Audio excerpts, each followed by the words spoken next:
Can you be saved outside the church? Let me tell you a story that still sits with me years later. A young man, not Catholic, not even Christian, walked into a hospital room expecting to die. He hadn't prayed in decades. He barely believed in God. But something happened in those final hours, something the church has always taught, but many Catholics still struggle to understand. And that story might answer the question people argue about all the time. Can someone be saved outside the church? Today, I am going to show you church teaching, real life evidence, and one powerful moment that changed the way I see salvation forever. If you have ever wondered, what about good people who aren't Catholic? Or is God really that strict? This is for you. A priest once told me about a man named Daniel. Not Catholic, not baptized, never stepped inside a church willingly. He got into a terrible accident. Doctors said he wouldn't make it till morning. But that night, Daniel whispered something to the nurse at his bedside. "I don't know how to pray, but tell God I am sorry." Those words changed everything. The priest was called in, not to baptize, not to preach, just to be present.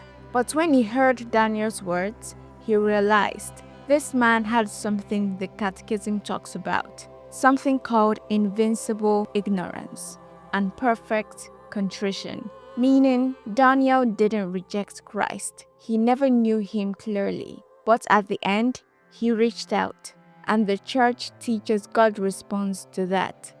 The Catholic Church teaches that all salvation comes through Christ and His church, but not that all who are saved must be visibly Catholic. People online argue about this like it's a boxing match, but the Catechism is incredibly clear. God can work outside visible boundaries. He judges hearts, not labels. No one is saved against their will, but many are saved with far less than perfect understanding. The church never says non-Catholics go to hell. No, the church says something far more beautiful. If anyone is saved, it is still through Christ and His church, even if they didn't fully see it in this life. It's like sunlight. You don't need to know the physics of light to feel its warmth. What about people who never heard the gospel? This is where it gets interesting. 1. The church teaches about invincible ignorance. People who never truly knew Christ, not because they rejected Him, but because they never received the message clearly. 2. Natural law written in every heart. People who try sincerely to live morally. 3. God's universal desire for salvation. God wants everyone saved, more than we want it for ourselves. Put simply, if someone honestly seeks truth, even imperfectly, God will not abandon them. But there's a flip side. The church never says, just follow your heart and you're fine. No, because hearts lie. Consciences can be twisted.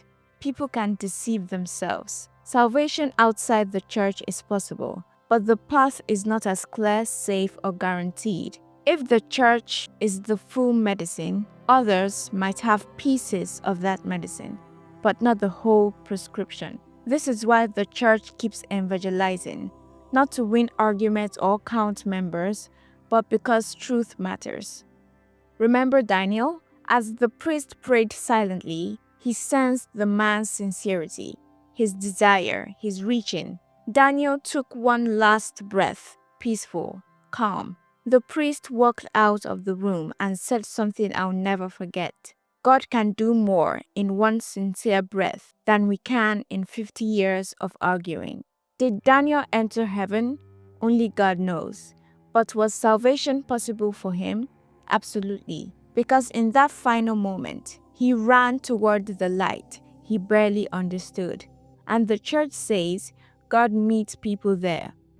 Here's the takeaway, simple and honest. Salvation outside the church is possible, but incomplete. If someone is saved, it is still through Christ and His church. God's mercy is wider than we imagine, but truth still matters. If we know the fullness of the church, we are responsible for living it. Most importantly, never assume someone is beyond God's reach. Never assume you know their story. and never underestimate what God can do in a single moment of grace.